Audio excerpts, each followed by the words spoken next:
हाँ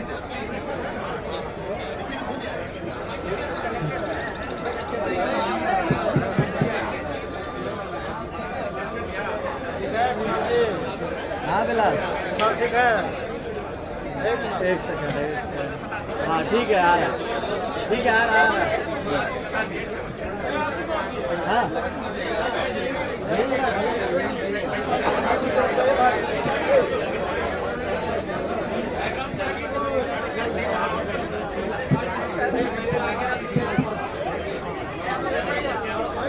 आज के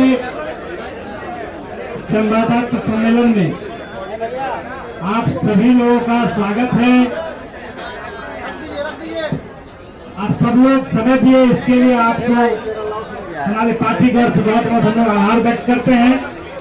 हमारे पार्टी के राष्ट्रीय अध्यक्ष श्री उदय सिंह जी उपस्थित हैं। हमारे पार्टी के प्रदेश अध्यक्ष श्री मनोज भारती जी उपस्थित हैं। हमारे पार्टी के एमएलसी श्री अफाक अहमद साहब हैं। हमारे पार्टी के अभियान समिति के संयोजक श्री सुधीर शर्मा जी हैं। हमारे पार्टी के संगठन महामंत्री श्री सुभाष कुशवाहा जी हैं। हमारे पार्टी के किसान संगठन के अध्यक्ष श्री रामलखन सिंह डांगी जी हैं। श्री पार्टी के महासचिव नंदकिशोर कुशवाहा जी हैं। श्री अबेदुल साहब हैं। श्री अशोक दुबे जी हैं। श्री विनीता मिश्रा जी हैं। पार्टी के सभी सीनियर लीडर हैं। हम आपको सीधे बताना चाहते हैं कि ये 5वां सीरीज आ रहा है। पूरे बिहार का नजर आज जनसुराज की ओर लगा हुआ है, क्योंकि सबसे ज्यादा बिहार के आम लोग भ्रष्टाचार से, अपराध से करा रहा है।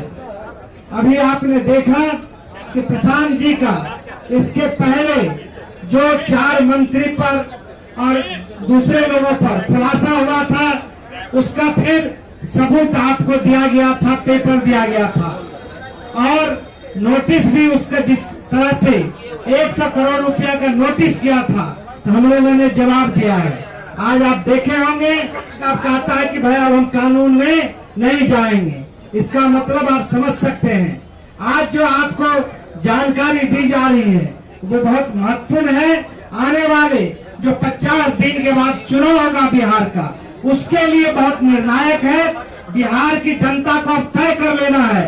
बिहार की जनता तो तय कर लिया है, लेकिन अब निर्णायक समय है, तय करना है कि हमारा नेतृत्व कैसा हो, साफ सुथरा हो या फिर वैसे ही दागी हो। जो लालू जी के राज में जो एक तरह से पूरा जंगल राज था, भ्रष्टाचार का पूरा बुलवारा था, और लालू जी के राज में जितने लोग थे, जो बड़े बड़े नाम थे, उनसे लोगों का रूह कांपता था। उसी राज के लोग भारतीय जनता पार्टी में और जनता दल यू में वैसे ही लोग आए हुए हैं और फिर दूसरा जनता दल जंगल राज और भ्रष्टाचार का राज स्थापित करना चाहते हैं। तो अब बिहार की जनता पूरी तौर से प्रशांत किशोर की ओर, जनसुराज की ओर देख रहा है। मैं सीधे प्रशांत किशोर जी को, मैं उसके पहले अपने राष्ट्रीय अध्यक्ष जी को देता हूं कि आपको संबोधित करें। धन्यवाद मुंडा जी। नमस्कार सब लोग। आप लोग काफी देर से प्रतीक्षा कर रहे हैं, माफ कीजिएगा। आप ही के परिवार के लोगों ने प्रशांत जी को वहां घेर रखा था और निकलने में थोड़ा विलंब हो गया। भाई क्या त्रासदी है बिहार के साथ और बिहार के लोगों के साथ, बिहार के सम्मान के साथ, कि रोजाना करीब करीब हम लोगों को आप लोगों के बीच आकर कुछ न कुछ ऐसा खुलासा करना पड़ता है जो आवश्यक है। आवश्यक इसलिए है कि बिहार की जनता को यह जानना अति महत्वपूर्ण है कि जिन लोगों पर उन लोगों ने भरोसा दिखलाया इतने वर्षों तक, और जो लोग फिर आज मैदान में हैं, उनके ही बीच से उनका समर्थन मांगने के लिए उनका दरअसल चाल चरित्र चेहरा कैसा है। इसलिए हम लोग किसी पे व्यक्तिगत प्रहार नहीं करते हैं। हम लोग ये चाहते हैं कि बिहार की जनता ये समझे कि जिन लोगों पर वो विश्वास करती है, करना चाहती है और करती रही है, वो लोग दरअसल कैसे हैं। बिना ज्यादा समय व्यतीत किए हुए मैं चाहूंगा कि प्रशांत जी अपनी बात को रखें। बहुत बहुत धन्यवाद साथियों। देरी से आने के लिए, विलंब के लिए माफी चाहते हैं। सबसे पहले तो जो पिछले 3-4 प्रेस वार्ताओं में हम लोगों ने बात कही है, उसके बाद कुछ साथियों ने ये सवाल उठाया, बीजेपी के कुछ छुट भैया लोगों ने प्रेस वार्ता की कि प्रशांत किशोर के पास पैसा कहाँ से आता है। प्रशांत किशोर ने पटना में जमीन खरीदी है, इनके पास सेल कंपनी है, और आप लोग भी ये सवाल कभी कभी पूछते रहे हैं कि जनसुराज के पास पैसा कहाँ से आता है। तो मैं आज किसी दूसरे पर बात करूं उससे पहले जरूरी हो गया है कि आप ये जानिए कि प्रशांत किशोर के पास पैसा कहाँ से आता है, उस पैसे को देने वाले लोग कौन हैं, उसका स्रोत क्या है, उसको खर्च कैसे किया जाता है। क्योंकि सावन के अंधे को सब हरियाली ही दिखती है, बिहार के चोर नेताओं को सब चोर ही दिखता है। तो मैं आज कोई भी खुलासा करने से पहले अपने लिए, अपने जनसुराज में जुड़े हुए साथियों के लिए और बिहार की जनता के लिए ये बात बताना चाहता हूं कि अभी आपको आंकड़े जारी कर रहा हूं, उसको नोट कीजिए ताकि बिहार की एक एक जनता जाने कि जनसुराज का पैसा कहां से आया है, किस माध्यम से आया है और वो कहां खर्च हो रहा है। मैं ऐसा इसलिए कह रहा हूं कि कोई कल उंगली न उठाए कि प्रशांत किशोर भी दूसरे पर इल्जाम लगा रहे हैं, दूसरे लोग भी प्रशांत किशोर पर इल्जाम लगा रहे हैं। तो हमारी ये नैतिक जिम्मेवारी है कि मैं आपको स्पष्टता से वो फिगर बताऊं। अभी तक मैं आप में से कई लोगों को याद है, मैं ये कहता हूं कि पैसा सरस्वती से आता है, उन लोगों के माध्यम से आता है जिनको हमने मदद की, वो लोग पैसा देते हैं। क्योंकि बिहार में नई व्यवस्था बनाने के लिए किसी बालू माफिया, शराब माफिया, भ्रष्ट लोगों की मदद न लेनी पड़े, गरीब से गरीब व्यक्ति को भी अगर बिहार सुधारने के लिए जज्बा है, ताकत है, उसको चुनाव लड़ाया जा सके, इसके लिए जनसुराज के पास साधन होना चाहिए। उसके लिए हम लोगों ने लोगों से पैसा मांगना शुरू किया है, लेकिन हमने ये तय किया जब ये अभियान शुरू किया कि बिहार के लोग पैसा दें या न दें, मैं अपने जीवन का जो कुछ भी है सब कुछ लगाऊंगा बिहार की इस व्यवस्था को सुधारने के लिए। और ये सिर्फ शब्द नहीं है जो मैं कर रहा हूं, ये आप देख रहे हैं। मैंने सिर्फ इसलिए नहीं आंकड़े अभी तक जारी किए थे कि सनातन धर्म में, हम लोग के धर्म में कहा जाता है कि दान करने वाले पैसे की चर्चा नहीं करनी चाहिए। लेकिन यहाँ के छुट भैये नेता, इन्होंने जब बात उठाई है तो मैं आंकड़ा जारी कर रहा हूं, आप लोग नोट कर लीजिए। पिछले 3 बरस में प्रशांत किशोर को पैसा कहां से आया है। हमको पैसा 2 जगह से मिलता है। एक, जिसको हम लोग सलाह देते हैं, जिसको आप राजनीतिक कंसल्टिंग कह लीजिए, या जो भी आदमी हमसे सलाह मांगता है।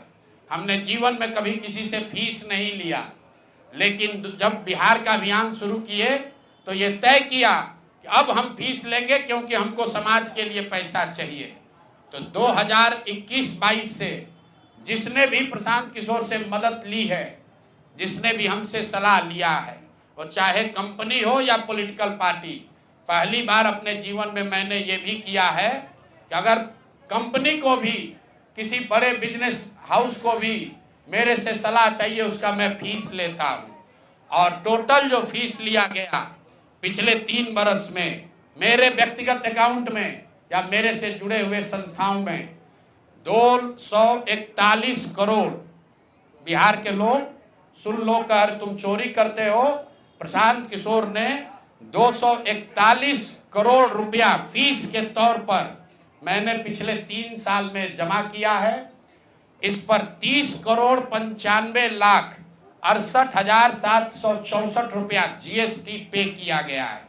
ध्यान रखिए कि जो पैसा हम लोग सलाह देते हैं, उस पर जो फीस मिलती है, उस पर 18% भारत सरकार को जीएसटी देते हैं। तो 241 करोड़ रुपया हमने फीस के तौर पर लिया 3 बरस में, और उस पर 30 करोड़ 95 लाख रुपया हमने जीएसटी भरा। उसके बाद 20 करोड़ रुपया इनकम टैक्स दिया है, 20 करोड़ रुपया टैक्स दिया है, इनकम टैक्स, और 98 करोड़ 75 लाख रुपया डोनेट किया है जनसुराज पार्टी को अपने व्यक्तिगत अकाउंट से। हमको कहता है पैसा कहां से लाते हैं, हम लोग चोर नहीं हैं। 98 करोड़ रुपया अपना व्यक्तिगत पैसा मैंने जो बच गया खर्च के बाद ये तय किया है कि जीवन में जो भी पैसा कमाएंगे इस 10 साल में ये सब बिहार की व्यवस्था को सुधारने के लिए लगाएंगे। तो 241 करोड़ रुपया में फिर से नोट कर लो भाई, आगे सवाल जो पूछ रहे हैं, 30 करोड़ 95 लाख 68,764 रुपया जीएसटी दिया, 198 करोड़ रुपया पार्टी को डोनेट किया, बाकी पैसा खर्च के बाद जो बचा उस पर 20 करोड़ रुपया इनकम टैक्स भरा है। ये प्रशांत किशोर की इंटीग्रिटी है। पैसा किसने दिया? जिसको हमने सलाह दिया है। जिसको सलाह दिया तो स्रोत भी बता रहे हैं पैसा क्यों मिला। जिसको सलाह देते हैं उससे पैसा लेते हैं। गांव गांव में कहा है सैकड़ों करोड़ रुपया लेते हैं, लेकिन चोरी नहीं करते हैं, सरस्वती का खाते हैं। सलाह देते हैं, जो पैसा मिला चेक से मिला, उस पर 18% जीएसटी भरा, जो पैसा जन स्वराज की व्यवस्था को चलाने में खर्च हुआ उस खर्च के बाद जो बच गया वो भी 98 करोड़ रुपया पार्टी को डोनेट कर दिया चेक से। 98 करोड़ 75 लाख रुपया इनकम टैक्स भरा, 30 करोड़ रुपया। और आगे से ये जितने आप लोग पत्रकार हैं, मेरा आपसे आग्रह है, हमको नेता मत कहिए। हम मंच पर जो कहते हैं वो करते हैं। हम नेता नहीं हैं, बिहार से पैसा कमाने नहीं आए हैं। अपना खून पसीना का कमाई का पैसा लगा रहे हैं, इसलिए लगा रहे हैं कि बिहार में गरीब से गरीब आदमी भी अगर सुधार के लिए कुछ करना चाहता है तो उसको पैसे के वजह से पीछे न हटना पड़े। और आपके सामने बिहार के लोगों को बता रहे हैं, अगले 10 बरस तक जब तक बिहार की व्यवस्था नहीं सुधरेगी, अपना शरीर बेच के भी पैसा लाना होगा तो भी पैसा लाएंगे, लेकिन बिहार में चोरी की राजनीति को खत्म करके ही दम लेंगे। ये आप ध्यान रखिए। और किसी भी अपने हमारे जो जन स्वराज के साथी हैं उनको डरने की जरूरत नहीं है। 1-1 रुपया प्रशांत किशोर का अकाउंटेड है। केंद्र सरकार को जीएसटी भरा है, इनकम टैक्स भरा है। और जब आप इनकम टैक्स भरते हैं तो ये भी पूछा जाता है कि ये पैसा आया कहां से है। किसी ने कहा अभी एक प्रेस कॉन्फ्रेंस में, एक मैं खाली आपको उदाहरण देता हूं, नवयुगा कंस्ट्रक्शन के नाम पर किसी ने कहा पैसा दिया है। बिल्कुल दिया है, 11 करोड़ रुपया लिए है। 11 करोड़ रुपया 2 घंटा सलाह के लिए लिए। उनको एक प्रोडक्ट लॉन्च करना है, वो लॉन्च करने के लिए हमसे सलाह चाहिए, तो 11 करोड़ रुपया हमने कहा पार्टी को डोनेट करो, तब 2 घंटा का सलाह देंगे। ये बिहार के लड़के की ताकत है, ये सरस्वती की ताकत है। हम लोग चोरी नहीं करते, नवयुगा से घूस नहीं लेते हैं, अपना यहाँ मेहनत करते हैं, उसका फीस लेते हैं, और जो भी पैसा मिलता है अपना खर्च काट के जो बच जाता है वो पार्टी में डोनेट करते हैं। और हमने अपने साथियों से भी कहा है कि बिहार में जाकर लोगों से पैसा मांगने से पहले आप अपना जितना डोनेट कर सकते हैं वो कीजिए। और मैं लोगों को कहूं, उससे पहले हमने अपने आप पर यह जिम्मेवारी ली है कि जो भी 10 साल में पैसा कमाएंगे ये सारा पैसा बिहार को बनाने सुधारने के लिए डोनेट करेंगे। और ये 98 करोड़ रुपया इस साल में डोनेट किया है मैंने। 98 करोड़ 50 लाख रुपया हमारे अकाउंट से सीधे जन स्वराज को मैंने डोनेट किया है। जिसको देखना है देख लीजिए। और फिर से दावा कर रहे हैं, अगर इसमें कोई कमी गलती 1 पैसा का निकल जाए तो केंद्र सरकार जांच करा ले, ईडी सीबीआई इनकम टैक्स लगा ले, 1 पैसे का ऊपर नीचे होगा नहीं। और ये बात अब यहाँ से खत्म होनी चाहिए। मेरे लिए अपमान की बात है कि आप कहते हैं कि अशोक चौधरी भी चोरी किया है, प्रशांत किशोर भी चोरी किया है। हम इन लोगों के पंक्ति में खड़ा होने वाले लोग नहीं हैं। मरना पसंद है, लेकिन इन चोर नेताओं के साथ बराबरी पर खड़ा नहीं हो सकते हैं। हम लोग चोरी नहीं करते हैं। और अब मैं आपसे सवाल पूछ रहा हूं। अब आज जिस काम के लिए आप जुड़े हैं, पहला इल्जाम सीधा और सीधा वैभव विकास ट्रस्ट पर, न्यास पर है। मुन्ना जी ने पेपर जारी किया है। न्यास के जो मुख्य पदाधिकारी हैं जियालाल आर्य जी, मैं आज भी समझता हूं आप बहुत ईमानदार व्यक्ति हैं। आप बताइए कि पिछले 1 साल में जब से अशोक चौधरी की बेटी की सगाई अग्निता कुणाल के लड़के से हुई है, उसके बाद से 100 करोड़ से ज्यादा की संपत्ति पटना में न्यास के द्वारा खरीदी गई है। जियालाल आर्य जी, अगर जैसे मैंने बताया है अभी प्रेस के सामने, आप प्रेस के सामने आइए और बताइए, न्यास का अकाउंट जारी करिए कि कहां से ये पैसा आपके पास आया है, कहां से ये 100 करोड़ रुपए न्यास के पास आए। जब से न्यास बना है उसमें 10 करोड़ का भी संपत्ति नहीं खरीदा गया। पिछले 1 साल में 100 करोड़ का ज्यादा से ज्यादा का संपत्ति कैसे खरीदा गया है। आप व्यक्तिगत तौर पर ईमानदार हैं तो नीतीश कुमार भी ईमानदार हैं, मनमोहन सिंह भी ईमानदार थे, लेकिन जिस न्यास के आप मुखिया हैं, ये कहने से बात नहीं बनेगी कि हमको जानकारी नहीं है। मैं अभी आपके सामने चुनौती दे रहा हूं, वैभव विकास ट्रस्ट से न्यास से लोग आकर ये बताएं कि पिछले 1-1.5 साल में 100 करोड़ से ज्यादा की संपत्ति पटना में उस न्यास के माध्यम से कैसे खरीदी गई है। उसमें मुख्य सचिव, यहाँ बिहार के मुख्य सचिव जो हैं, उनके परिवार की महिला हैं, तो अभी इनकी जिम्मेवारी है। मुख्य सचिव यहाँ पर प्रत्यय अमृत हैं, इनकी सास हैं, मुन्ना जी इनकी सास है, प्रत्यय अमृत की सास है, इनकी सासू माँ है, और जियालाल आर्य जी और अनिता कुणाल, ये तीनों लोग बताएं। इन्होंने कहा किशोर कुणाल जी का नाम बहुत बड़ा है, तो किशोर कुणाल जी के नाम पर ही कम से कम उनके नाम को दागदार मत कीजिए। समाज ने उनके नाम की बड़ी प्रतिष्ठा है, तो आप प्रेस को बुलाइए और क्लियर कीजिए कि आपके न्यास से, मैं 3 लोगों का नाम ले रहा हूं, जियालाल आर्य जो बहुत सम्मानित व्यक्ति हैं, ईमानदार व्यक्ति हैं, उनकी ऐसी छवि है। दूसरा अनीता कुणाल जी जो किशोर कुणाल जी की पत्नी है, और तीसरा यहाँ के मुख्य सचिव की सासू माँ। ये तीनों लोग बताएं कि न्यास में 100 करोड़ से ज्यादा की संपत्ति खरीदने का पैसा कहां से आया है। दूसरी बात, अशोक चौधरी के नाम पर जो संपत्ति की बात कही गई है, हम लोग उस बात पर कायम हैं। 200 करोड़ की संपत्ति इन्होंने अर्जित की है। इन्होंने कैमरे पर आप लोगों को कहा कि 1 कट्ठा भी जमीन हो जाएगा तो मैं जन सुराज की गुलामी करूंगा। मेरे भाई मुन्ना जी ने अभी पूरा डॉक्यूमेंट जारी किया है। अगर या तो उसको आप रिबटल कीजिए कि ये आपका जमीन नहीं है, और अगर जमीन है तो जन सुराज की गुलामी मत कीजिए, बिहार के लोगों की गुलामी के लिए तैयार होइए, इस्तीफा दीजिए। नहीं इस्तीफा दीजिएगा तो आपका घेराव होगा, आपका राजनीति आपका नहीं करने देंगे। हम लोग राज्यपाल, मुख्यमंत्री नहीं सुन रहे हैं तो हम लोग राज्यपाल महोदय के पास जाएंगे, कोर्ट में जाएंगे, इनके खिलाफ कार्रवाई होनी चाहिए।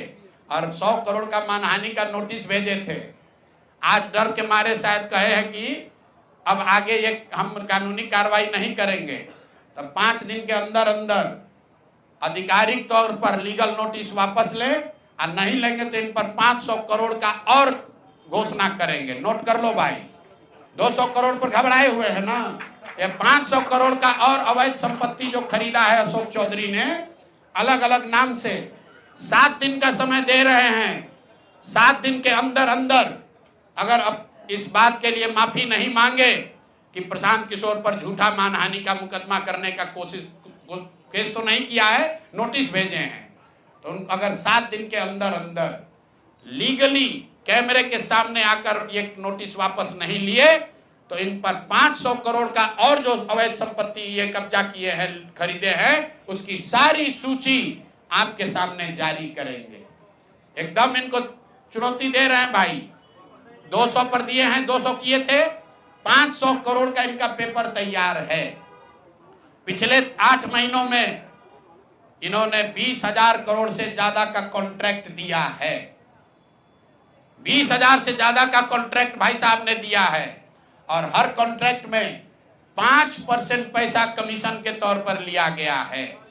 अभी इतना ही बोल रहे हैं, अगले प्रेस कॉन्फ्रेंस तक अगर इन्होंने अपनी गलती नहीं मानी तो जिन लोगों के जरिए ये 5% पैसा वसूला गया है, वो लोग को प्रेस के सामने बैठाकर आपसे परिचय कराएंगे कि कौन लोगों ने ये 5% की रेट से पैसा वसूला है। और दूसरी बात, ये जो पैसा रिलीज हो रहा है 0.5% हर रिलीज में पैसा काटा जा रहा है। अभी जो 2 घटना आपने सुनी होगी नोट जलाने की, 2 इंजीनियर्स के घर पे जो नोट के गड्डी पकड़े गए हैं, वो वही पैसा है जो पैसा ये लोग कॉन्ट्रैक्टर को दिए। कॉन्ट्रैक्ट देने के लिए 5% लिया, उसके बाद जब जब पैसा रिलीज होता है तो 0.5% इनका उसमें शेयर बनता है। वही पैसा ये इंजीनियर कलेक्ट करके वापस ला रहे थे पटना जमा कराने, जो एक आदमी उसमें पकड़ा गया, एक आदमी जेल में भी है और रात भर नोट का गड्डी जलाया गया है। तो अब अशोक चौधरी इस पर बयान दें कि ये उनकी वो इसमें संलिप्त हैं कि नहीं है। नहीं है तो आपके सामने अगले प्रेस कॉन्फ्रेंस में उन लोगों को खड़ा करेंगे जो इनके बिहाफ में ये पैसे की वसूली कर रहे हैं और इनको उसका जवाब देना पड़ेगा। अशोक चौधरी बंद। अब आ जाइए आज की सबसे बड़ी जिस चीज के लिए आपको बुलाए हैं। बिहार के उप मुख्यमंत्री सम्राट चौधरी, इन पर मेरा सीधा आपके माध्यम से सरकार को, बिहार के गवर्नर से, बिहार सरकार से, केंद्र सरकार से मेरा अनुरोध है कि इनको हत्या के आरोप में, ये हत्या के अभियुक्त हैं, इनको तुरंत पद से बर्खास्त करके गिरफ्तार किया जाए। क्यों किया जाए ये समझिए। तारापुर में 1995 में 7 लोगों की जो हत्या हुई और 7 मारे जाने वाले लोग कुशवाहा समाज के लोग थे। ये बिहार में जाति की राजनीति करने वालों के लिए सबक होना चाहिए। सम्राट चौधरी कहते हैं मैं कुशवाहा हूं। 7 लोगों की जिनकी हत्या के ये अभियुक्त हैं, आरोप नहीं है, मैं शब्द बहुत सही समझ के बोल रहा हूं। 7 लोगों की हत्या के अभियुक्त राकेश कुमार उर्फ सम्राट कुमार मौर्य उर्फ Samrat Chaudhary, Tarapur case number 44/1995, note कर लीजिए। 44/1995 में 7 लोगों की हत्या हुई, उसमें ये अभियुक्त हुए और जो केस है चीफ जुडिशियल मजिस्ट्रेट को 24/4/1995 को इन लोगों ने डॉक्यूमेंट सबमिट किया। बिहार विद्यालय परीक्षा समिति का एक एडमिट कार्ड सबमिट किया जिसमें बताया गया कि KNVMH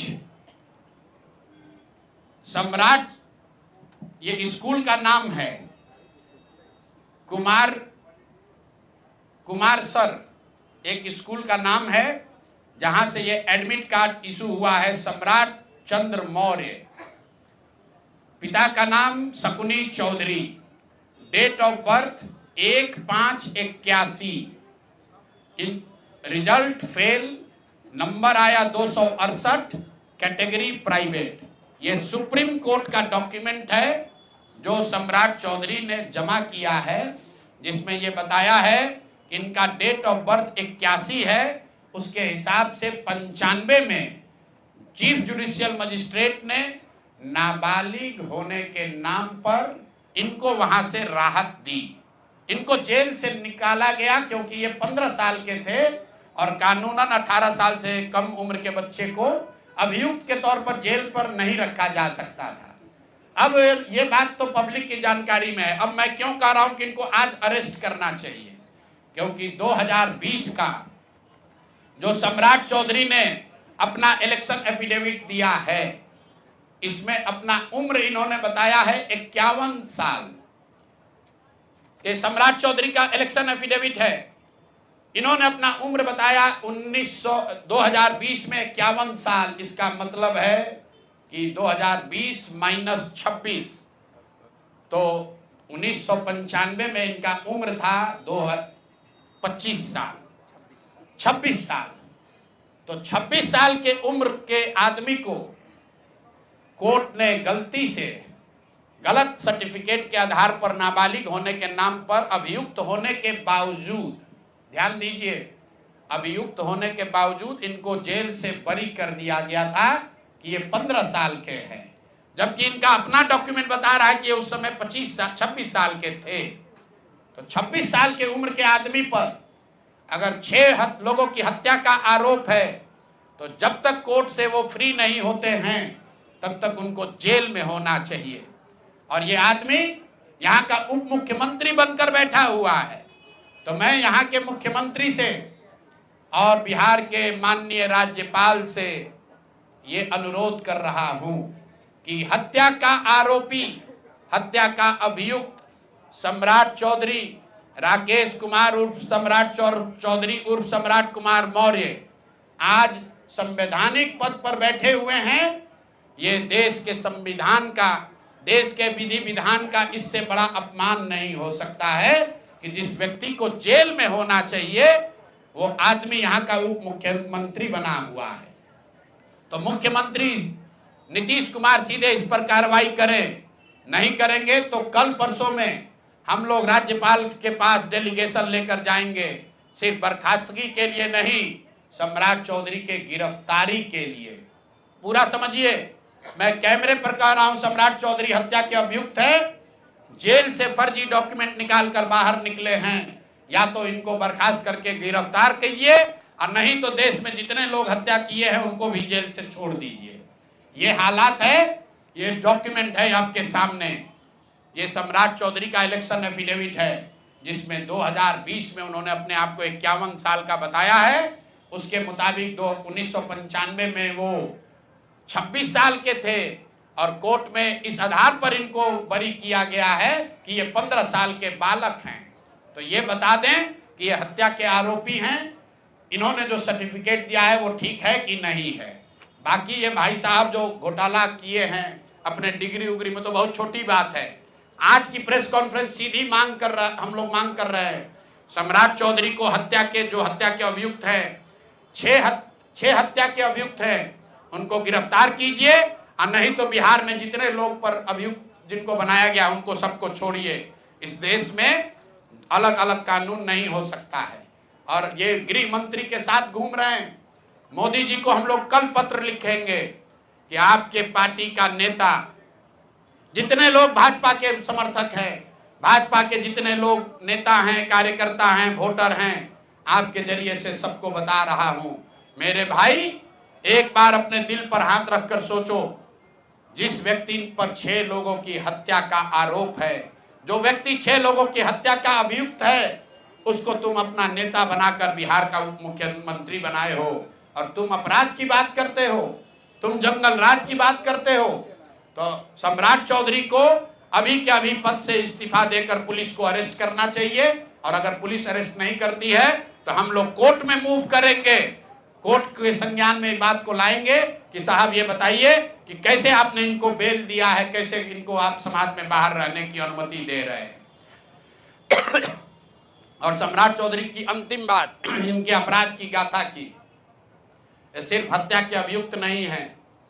बिहार में पुरानी पत्रकारिता करने वाले लोग, आपने शिल्पी गौतम के रेप और हत्याकांड की कहानी सुनी होगी। आपने सुना होगा कि लालू जी के जंगल राज का जब चरम सीमा था, जितनी यहाँ माताएं बहनें हैं, जो पढ़े लिखे लोग, समझदार लोग हैं, स्वच्छ छवि वाले बिहार में रहने वाले लोग हैं, याद कर लीजिए शिल्पी गौतम रेप और मर्डर केस, जिसमें एक डॉक्टर के लड़के को और शिल्पी गौतम के साथ ऐसा आरोप लगा था कि उनके साथ सामूहिक बलात्कार और उसके बाद उनकी हत्या कर दी गई थी। साधु यादव पर उसका आरोप लगा था, बड़ी हंगामा हुआ, सीबीआई में केस गया। मैं आपके माध्यम से आज पूछ रहा हूं कि क्या अभी के उप मुख्यमंत्री सम्राट चौधरी उर्फ राकेश कुमार उर्फ सम्राट कुमार मौर्य उस केस में संदिग्ध अभियुक्त के तौर पर नामजद थे या नहीं थे, ये प्रेस में वो बता दें, उसके बाद हम उसका डॉक्यूमेंट आपको जारी करेंगे कि इनका सीबीआई ने इनको अभियुक्त के तौर पर इनकी जांच की थी कि नहीं, उस मुकदमा में इनको नामजद संदिग्ध बनाया गया था कि नहीं। ये सीधा आपको बता रहे हैं। ये आए और ये पूरा केस तब के भाजपा के नेता सुशील कुमार मोदी जी ने उठाया था और तब सम्राट चौधरी यही साधु यादव और राजद के गैंग के हिस्सा थे। और अब वो बता दें, हम इतना ही बोल रहे हैं। अभी से भी गांधी जी ने कहा है गलती हो गई तो आकर माफी मांग लो, आकर बताइए कि उस केस में आप अभियुक्त के तौर पर आपको सीबीआई ने आपकी जांच की थी कि नहीं की थी, आपके सैंपल टेस्ट लिए गए थे कि नहीं लिए गए थे, आपके उस घटना में क्या संलिप्तता है नहीं है, ये बताइए। उस केस में आपको बता देते हैं लालू जी का प्रभाव था, साधु यादव को बचाने के लिए केस को बंद कर दिया गया, लेकिन वो केस खत्म नहीं हुआ। पटना के एक एक आदमी को याद है वो घटना। तो अब राकेश कुमार बताएं, आज के सम्राट चौधरी बताएं कि उस केस में इनकी भूमिका क्या थी, उसमें ये नामजद थे कि नहीं थे, और थे तो इन्होंने इसको डिस्क्लोज क्यों नहीं किया। अब आज का घोषणा खत्म। मैंने अपनी बात बताई कि हमारे पास पैसा कहां से आया है, कितना किसने दिया, कितना टैक्स भरा, और जो पैसा बचा उसका मैंने क्या किया। दूसरी बात मैंने अशोक चौधरी को बताया। अशोक चौधरी से पहले पाक साहब बनने वाले वैभव विकास न्यास पर सीधे सवाल है कि जनता देख रही है, ईमानदार अगर आप हैं तो सामने आइए और जवाब दीजिए कि 100 करोड़ रुपए की संपत्ति आपने पिछले 1-1.5 साल में पटना में कैसे खरीदी है, और अशोक चौधरी ने आपको पैसा दिया है या नहीं दिया है, किसी दूसरे ने दिया है कि नहीं। तीसरी बात मैंने कही कि अशोक चौधरी पर 200 करोड़ का हमने बताया है, 200 करोड़ का बेनामी संपत्ति खरीदने का आरोप लगाया है। आज अशोक चौधरी ने शायद ये कहा है कि अब वो कानूनी दाव पेच छोड़कर राजनीतिक लड़ाई लड़ेंगे। इससे बात नहीं बनेगी। कानून का मदद लेकर जनता के आंख में धूल झोंकने का जो कोशिश किए हो अशोक चौधरी, या तो मानहानि का नोटिस आधिकारिक तौर पर वापस लीजिए, नहीं तो 7 दिन के अंदर आप पर 500 करोड़ की जो और बेनामी संपत्ति का कागज मेरे पास है उसको भी बिहार की जनता के सामने जारी करेंगे। और चौथी बात जो मैंने बताई, अभी के उप मुख्यमंत्री सम्राट चौधरी, जिन पर 6 लोगों की हत्या के जो अभियुक्त हैं और कोर्ट ने जिनको राहत नहीं दी, बरी नहीं किया, सिर्फ नाबालिग होने के गलत सर्टिफिकेट की वजह से कोर्ट ने इनको छोड़ा है। अशोक चौधरी ने खुद मान लिया है अपने इलेक्शन एफिडेविट में कि 1995 में उनकी उम्र 26 साल थी। तो अब अशोक चौधरी को तुरंत पद से बर्खास्त करके उनको गिरफ्तार किया जाना चाहिए। सम्राट चौधरी, सॉरी, ये दोनों चौधरी में कंफ्यूज कर गए। सम्राट चौधरी उप मुख्यमंत्री को जो हत्या के अभियुक्त है, इनको पद से सिर्फ इस्तीफा नहीं देना है, इनको पुलिस अगर गिरफ्तार नहीं करती है तो जन सुराज कोर्ट में मूव करेगा। कल हम लोग गवर्नर से टाइम लेंगे। और अंतिम बात जो मैंने कहा कि अगर इससे भी बात नहीं बनती है, इनका आपराधिक चरित्र खुलकर नहीं आपको दिखता है, तो शिल्पी गौतम हत्याकांड में अपनी भूमिका पर आकर प्रेस में बता दें कि ये उसमें एक संदिग्ध अभियुक्त के तौर पर सीबीआई ने इनकी जांच करी थी कि नहीं करी थी। अगर ये कहते हैं नहीं की थी तो हम आपको डॉक्यूमेंट जारी करेंगे, सीबीआई के डॉक्यूमेंट, कि इनकी स्थिति उसमें क्या थी। अब मेरा बात खत्म हुआ, अब आपको जो सवाल करना है वो कर लीजिए। आरजेडी कांग्रेस की चुप्पी ये कहती है कि चोर चोर मौसेरे भाई, ये हमाम में सब नंगे हैं। दिलीप जायसवाल ने मेडिकल कॉलेज का कब्जा आरजेडी के तब के सीमांचल के बड़े बाहुबली नेता की मदद से किया, और अपने लूट के उस खजाने से आरजेडी के खजाने में भी दान पत्र में भरा। तभी तो रबड़ी देवी खड़े होकर कहती हैं कि दिलीप जायसवाल जी तो हमारे मुंह बोले भाई हैं। तो जितने लोग राजद को, लालटेन को वोट देते हैं, देख लो भाई, एक और कहते हैं कि हम भाजपा से लड़ रहे हैं, और एक और भाजपा के नेताओं के साथ मिलकर सिखों का कॉलेज कब्जा किया है, उससे पैसा तहसील रहा है, उसके कॉलेज से अपने बच्चों का गलत मेडिकल का डिग्री दिलवा रहा है। कांग्रेस का कोई महत्व नहीं है। कांग्रेस पर इतना भ्रष्टाचार का आरोप है कि भ्रष्टाचार का नाम सुन के डर के भागता है, सोचता है कि भ्रष्टाचार पर कुछ बोलेंगे तो लोग पूछ लेगा कि तुम भी तो नेशनल हेराल्ड में घोटाला किए हो, तुम भी तो 2 लाख करोड़ का घोटाला किए थे। अगर कांग्रेस वाले बिहार में 70,000 करोड़ के सीएजी का बात करेंगे तो सामने वाला भाजपा वाला कहेगा कि 2 लाख करोड़ आप पर भी तो चोरी का इल्जाम था। लेकिन जनसुराज और प्रशांत किशोर पर आप चोरी का इल्जाम नहीं लगा सकते हैं। और आगे कोई कंफ्यूजन न करे, इसीलिए आगे कोई बात कहने से पहले हमने अपना अकाउंट जारी कर दिया 241 करोड़ के इनकम का, उस इनकम पर भरे हुए जीएसटी का, उस पर दिए इनकम टैक्स का, और उसके बाद जो 98 साढ़े 98 करोड़ डोनेट किया पार्टी को उसका। अगर कोई गलती हो तो फांसी पर चढ़ा देना, लेकिन अपने बराबरी में खड़ा मत करो। तुम चोर हो, तुम बिहार को लूटने का षड्यंत्र कर रहे हो। तुम्हारे जीवन का उद्देश्य बिहार को लूटना है, मेरे जीवन का उद्देश्य बिहार को बनाना है, दोनों में फर्क है।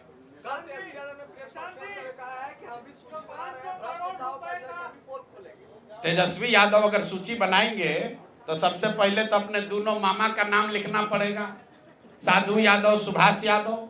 उसके बाद अपने माता पिताजी का नाम लिखना पड़ेगा। चारा चोरी के मामले में लैंड फॉर जॉब में जाने कितने लोगों का जमीन लिखवा लिए उसके मामले में। उसके बाद तेजस्वी यादव को अपने उन जिला के राजद के बाहुबली नेताओं का नाम लिखना पड़ेगा जिन्होंने अपराध, अपहरण, जमीन रंगदारी, हत्या के आधार पर अपना साम्राज्य खड़ा किया है। तो पहले इनका नाम जारी करेंगे। वर्तमान सरकार की बात कर रहे हैं, ये सब सरकार ही में तो है। अभी तेजस्वी यादव भी तो सरकार में थे 2 साल से पहले। सरकार और विपक्ष दोनों पर कानून, वो पैसा नहीं लेते हैं, उनका विधायक पैसा नहीं लेता है, सैलरी नहीं लेता है, उनके विधायक को घर नहीं मिला है। तेजस्वी यादव को जेल प्लस सिक्योरिटी मिली है, उसका पैसा कौन भर रहा है? बिहार की जनता भर रही है। तेजस्वी यादव जिस घर में रहते हैं उसका किराया कौन देता है? बिहार की जनता देती है। राजद का, कांग्रेस का जो विधायक है उसका महीना का पैसा कौन देता है? बिहार की जनता देती है। बिहार के जनता से भत्ता ले रहे हो, सैलरी ले रहे हो, तो तुम चोरी करोगे तो उसका जारी नहीं होगा। हम क्यों नहीं बोल रहे हैं राजद पर? क्योंकि ये तो जाने हुए चोर हैं, पूरा बिहार जानता है ये चोर है। इस चोर को चोर कहने का क्या फायदा है? जो चोर है उसको बिहार की जनता ने सिर्फ जाना नहीं, सत्ता से उखाड़ कर फेंक दिया। 2005 के बाद सत्ता के इर्द गिर्द भी आने नहीं दिया। ये बिहार की जनता की समझदारी है। लेकिन उनको चोर बताकर जो लोग सत्ता में आए, जिन पर जनता ने भरोसा किया, वो कितने बड़े अपराधी हैं। उन पर भी हत्या, अपहरण, लूट का वही संगीन अपराध का इल्जाम है जो राजद के नेताओं पर था। इसीलिए तो प्रशांत किशोर और जनसुराज की जरूरत है। ये हमाम में सब नंगे हैं और बिहार की जनता देख रही है, पीछे हटने वाले नहीं हैं। चाहे कुछ भी परिणाम हो जाए, इनको जीना इनका हराम कर देंगे। जनता इनको, इनके नेता, इनके पार्टी इनको बर्खास्त करेगी। अगर वो नहीं करेंगे तो जनता इनको बर्खास्त करेगी। अगर वो भी नहीं करेगा तो कोर्ट में जाएंगे। इनको लड़ाते लड़ाते जब तक इंसाफ नहीं होगा छोड़ेंगे नहीं। बीजेपी के अशोक चौधरी के प्रॉपर्टी की आप बात कर रहे हैं। अशोक चौधरी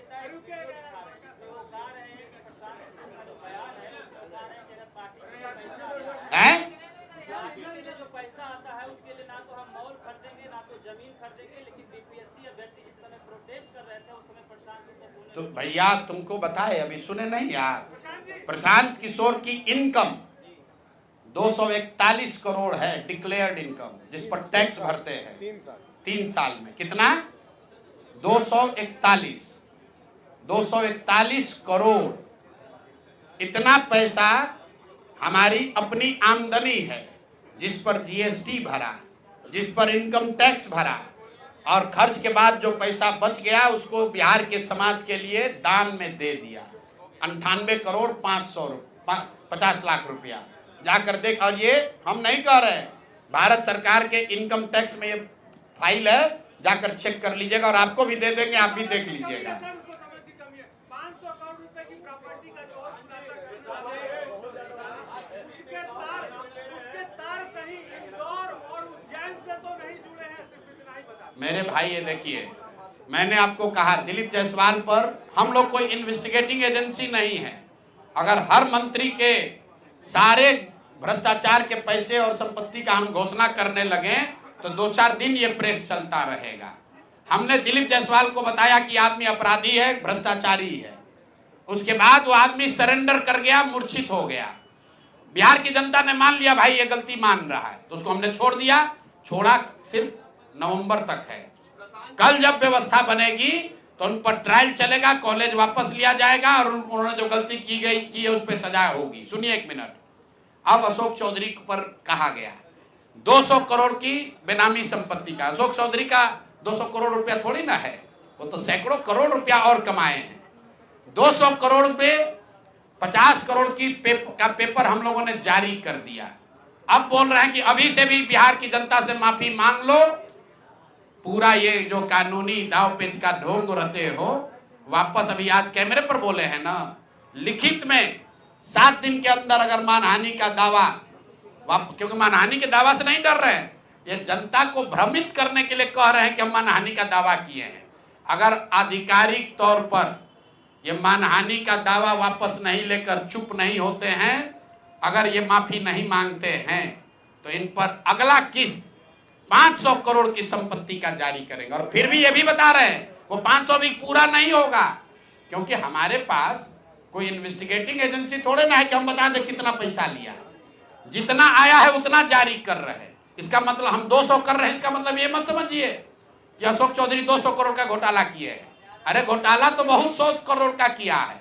200 करोड़ का पेपर आ गया, उसके बाद अभी 500 करोड़ का और आ गया है।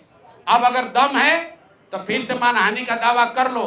आपको बता रहे 7 दिन के अंदर जो दावा किए हैं उस पर भी अगर पीछे नहीं हटे तो ये 500 करोड़ का जारी होगा।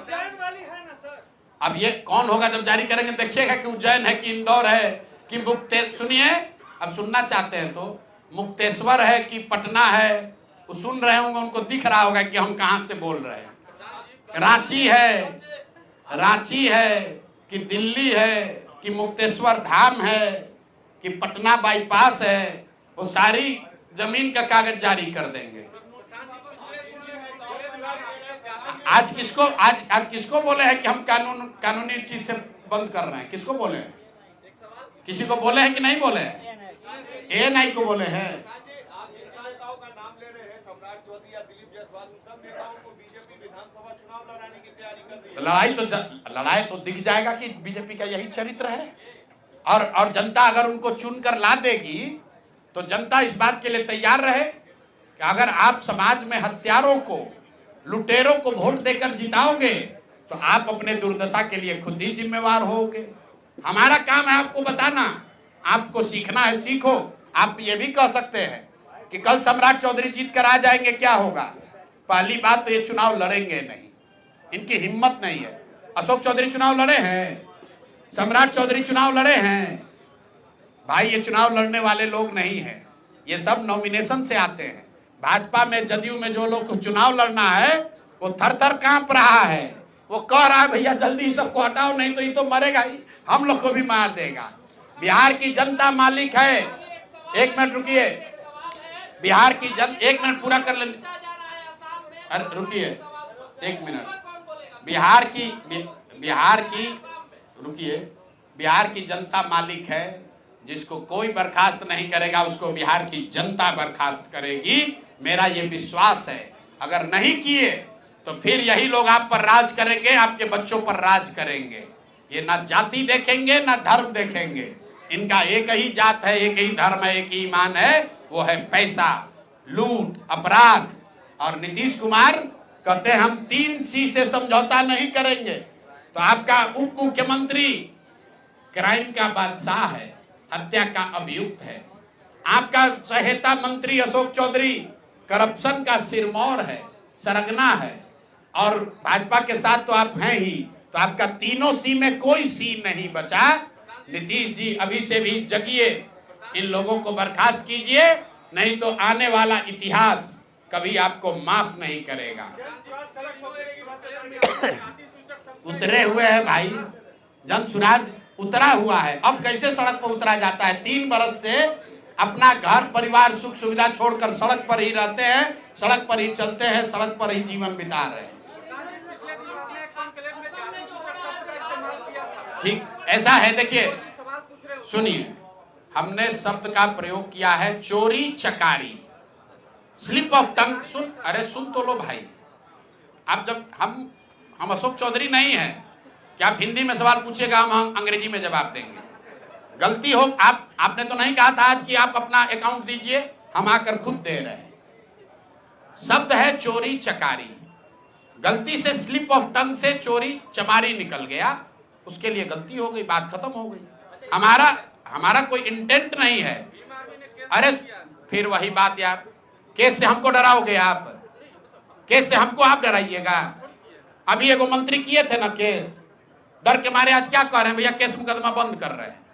केस हमको कोई नेता कहा था ना प्रशांत किशोर को जेल भिजवाए बगैर मानेंगे नहीं, तेल चोर, जेल भिजवा दिए हमको। हम तो यही ना खड़ा हैं, उनके गृह मंत्री भी आए थे, उनसे कहा कि हमको जेल भिजवा देते, है दम। अरे ये प्रशांत किशोर की ताकत नहीं है। कुछ लोग कह रहा प्रशांत किशोर इतना ताकतवर आदमी है, ये बोल रहा है ना, ये ईमानदारी की ताकत है, ये शुद्धता की ताकत है। हम लोग चोरी करने वाले लोग नहीं हैं। जीते या हारे, बिहार को बनाने, सुधारने, जगाने आए हैं, यहाँ से लूटने नहीं आए हैं, कुछ लेने नहीं आए हैं, कुछ देकर ही जाएंगे, लूटने नहीं आए हैं। एक एक करके बोलिए। आसाम में बिहार के बच्चों को पीटा नहीं जा रहा है, उनसे अभद्रता, एक जो साथी है उनके साथ अभद्रता हो रही है। ये पहली बार नहीं हुआ है, असम में खाली नहीं हुआ है, तेलंगाना में हुआ, आंध्र में हुआ, महाराष्ट्र में हुआ, तमिलनाडु में हुआ। लेकिन असम में आज किसकी सरकार है? भाजपा की सरकार है। कौन वहां मुख्यमंत्री है? हेमंत बिश्व शर्मा है। और बिहार के लोगों को गाली दे रहा है कोई भाजपा का नेता, एक शब्द नहीं बोलेगा डर के मारे। किसी का हिम्मत नहीं है कि हेमंत बिश्व शर्मा को बोले कि जो उसने ये काम किया है उसको अरेस्ट करो। तो मेरे भाई, चाहे राहुल गांधी हो, तेलंगाना का मुख्यमंत्री रेवंत रेड्डी ने कहा कि बिहार के लोगों का डीएनए, बिहार के लोगों उसके डीएनए से खराब है। और उसी रेवंत रेड्डी को राहुल गांधी और तेजस्वी यादव यहाँ गांव-गांव घुमा रहे हैं। वो घुमा रहे हैं, ये गलती नहीं है, ये आपकी हमारी बिहार के लोगों की गलती है कि हम लोग उसको बिहार में घूमने दे रहे हैं। जो हम लोग के माँ बाप को, हम लोग के पुरखों को, हम लोग के डीएनए को गाली देता है, वो बिहार में आकर घूमता है और हम लोग उसको बर्दाश्त करते हैं।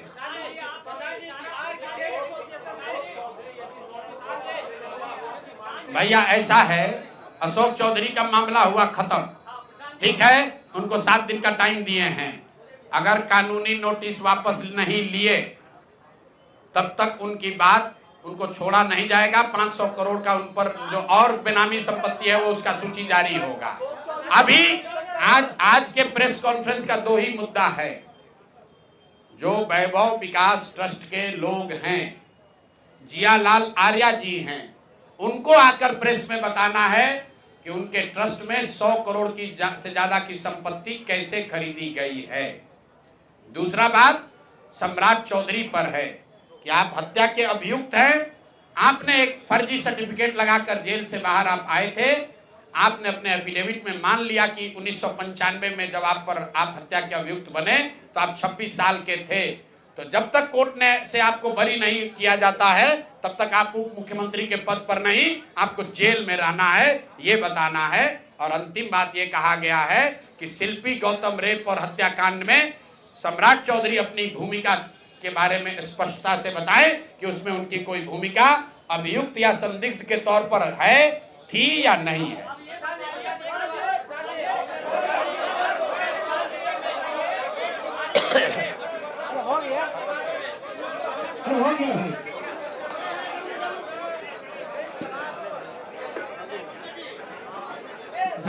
एक मिनट हम खंडन करना चाहते हैं। आइए।